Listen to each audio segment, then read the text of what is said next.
Hello, this is David Wilcoxon. In this video, I discuss how the prophecy in the 6th vial aligns with the war against Iran. Revelation 16:13-14 says, "And I saw 3 unclean spirits, like frogs, come out of the mouth of the dragon, and out of the mouth of the beast, and out of the mouth of the false prophet. For they are the spirits of devils, working miracles, which go forth unto the kings of the earth, and of the whole world, to gather them to the battle of that great day of God Almighty." These verses seem to point to Satan, the dragon, using the Antichrist beast white pope and false prophet black pope to promote the 3 wicked ideologies of communism, Nazism, and political Zionism, and 3 world wars to push all nations into their one world government. In previous videos, I've mentioned Freemason Albert Pike's vision of 3 world wars. So why would I cite a Freemason leader? Because he has insider knowledge about the enemy's plans, and because the evil ones proclaim their plans so that they're supposedly relieved of guilt as part of their quote-unquote code of ethics. Here's the part from Pike's vision about World War III. The Third World War must be fomented by taking advantage of the differences caused by the agentur of the Illuminati between the political Zionists and the leaders of Islamic world. The war must be conducted in such a way that Islam, the Muslim Arabic world, and political Zionism, the State of Israel, mutually destroy each other. That's what we're seeing play out right now, as Israel and Iran are destroying each other's infrastructure, and as Iran and Israel are bombing other Muslim countries. They're drawing other countries into the war as it affects their oil and natural gas supplies. The leaders in D.C. are playing their role to fulfill Pike's vision by putting economic sanctions on Iran and by joining Israel in attacking Iran. Some people dismiss that Pike gave that vision, but it's playing out exactly as he foretold. In order to fulfill the plan, the enemy needs to control the countries which are involved to be able to determine the outcome. And this narrative about the 3 world wars, this plan that they have, was planned out many centuries ago. The USA was founded to be the primary player in this narrative, as Jesuit priests were used to set up the nation, to gather intelligence, and use the military to overthrow countries who don't bow to the authority of the Jesuit Superior General, the Black Pope, in Rome. Washington, D.C. is located on the borders of Virginia and Maryland, Virgin Maryland. The architecture is inspired by Rome, with the marble columns and dome capitol, which is named after Capitoline Hill in Rome. There are Roman fascist symbols on top of the Capitol building under the Goddess of War. There are Roman fascist symbols in the U.S. House of Representatives, where laws are passed and the president of the city-state corporation of the District of Columbia gives their State of the Corporation address. The fascist symbols declare Rome's authority in that place.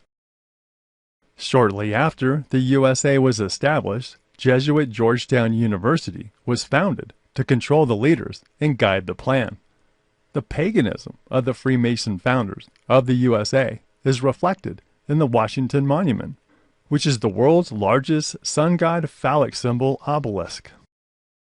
They designed the District of Columbia streets and monuments to form Freemasonry satanic symbols, such as an upside-down pentagram, which is a satanic Baphomet symbol that has the bottom point on the White House, effectively casting a spell on that place. George Washington's primary role is declared on this plaque, which lists him as a Freemason first and foremost, and then the president. George Washington is deified as a god on the dome of the Capitol building, and the art of the Apotheosis of Washington, which has many pagan gods on it. The Jesuits' plan for the USA is declared on the $1 bill, which has a 13-level Freemasonry pyramid on the back, with the all-seeing eye of Satan above it. He, Satan may be the God who is referred to in the motto, "In God We Trust." Watch the Secret Destiny of the USA video for more information. The land of Palestine was given to Lord Rothschild by the Balfour Agreement, who financed the development of the area. He's the reason that there's a satanic hexagram on the Israeli flag, not a menorah.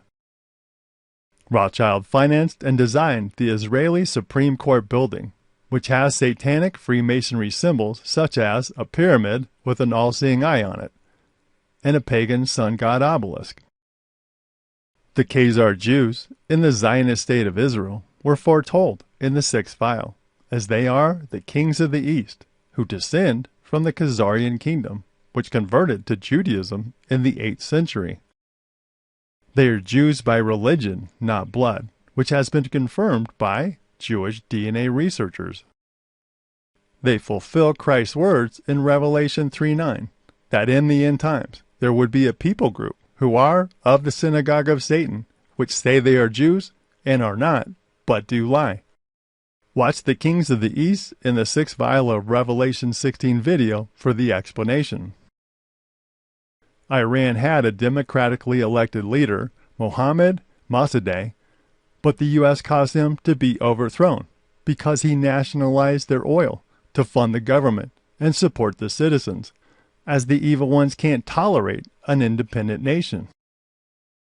The U.S. helped prop up the Shah of Iran, who changed the culture of Iran from a free society that was much like the USA to one that's very restrictive.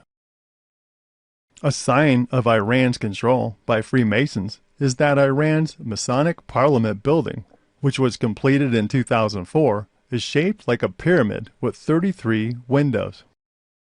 So we see that the three primary countries involved in the conflict, Iran, Israel, and the U.S., are controlled entities, and that's what the enemy does, control all sides, so that they can determine the outcome. Pike's vision says, meanwhile, the other countries, once more divided on this issue, will be constrained to fight to the point of complete physical, moral, spiritual, and economical exhaustion. We see countries like Russia and China, which are also controlled by the general in Rome, being involved as they support Iran. Russia was taken over by the Khazar Jews during the Bolshevik Revolution, when over 50 million Russians, primarily Orthodox Christians, were killed. The war against Iran, World War III, could lead to physical and moral exhaustion, as many may be killed. Keep in mind that Israel threatens the Middle East with the Samson option, which declares that if they're going down, they will nuke the other countries to take them down too. That would fulfill Pike's declaration that World War III must be conducted in such a way that Islam and political Zionism mutually destroy each other. The Iran war may be used to push the world, which is already financially strained, into a worldwide economic collapse, as it will affect oil prices and cause shortages of supplies for companies, causing economic exhaustion from higher prices and food shortages. A worldwide economic collapse gives the evil ones the opportunity to push their one world digital fascist control system as the solution. The evil ones want to gather all nations and religions into one system, after everyone is wearied from religious wars. Pike's vision says, we shall unleash the nihilist and the atheist, and we shall provoke a formidable social cataclysm, which in all its horror will show clearly to the nations the effect of absolute atheism, origin of savagery, and of the most bloody turmoil. Then everywhere the citizens, obliged to defend themselves against the world minority of revolutionaries, will exterminate those destroyers of civilization, and the multitude disillusioned with Christianity, whose deistic spirits will from that moment be without compass or direction, anxious for an ideal. Donald Trump and his administration have positioned this as a religious war, as a Christian war. Some military leaders have proclaimed that Donald Trump is anointed by God to push Iran, to bring about Armageddon and the return of Christ. Most Christians have been misled into supporting the Jews in Zionist Israel, despite their wicked ways. Most Christians support Israel systematically wiping out the Palestinians, as they've been led to believe that the land unconditionally belongs to the Jews. Most Christians support the USA being at war with Muslim countries because of their false prophecy ideology. Dispensational pastors like John Hagee promote the desolation of Palestinians and Muslim countries, as does Christian government leaders like U.S. Secretary of War Pete Hegseth. These people are promoting Christian nationalism to combine the state with Christianity. So who will the godless atheists blame for the economic hardship that comes upon the USA and other countries as a result of this religious war? Christians. And what's Satan's ultimate goal? To destroy the followers of Christ. He did that through the pagan Roman emperors, through 10 persecution periods. He did that through the Antichrist beast popes of Rome, who killed tens of millions during the Dark Ages and Inquisition. Satan is using the false prophet Black Pope, who controls the world via 3 city-state corporations, Vatican City, the City of London, and the District of Columbia, and many front organizations to seek to wipe out Messiah's ecclesia. If Israel is destroyed in World War III, Christians who've been led to believe that the Jews are God's chosen people will be disillusioned, just like Pike foretold, and they will, from that moment, be without compass or direction, anxious for an ideal, as they think that God didn't protect the Jews. This is why it's so important to understand Bible prophecy, so that you're not defending the wrong people, and you're not misled about where we're at on the fulfillment timeline. I provide a learning path on the BibleProphecyDecoded.com website. If this kind of information benefits you, please like the video, comment, and share it with others, as this helps get the video ranked so that others will see the explanations. Subscribe to the channel if you want to be notified about new videos. That's all for today. Keep pressing on for the glory of our King. I love y'all. Shalom.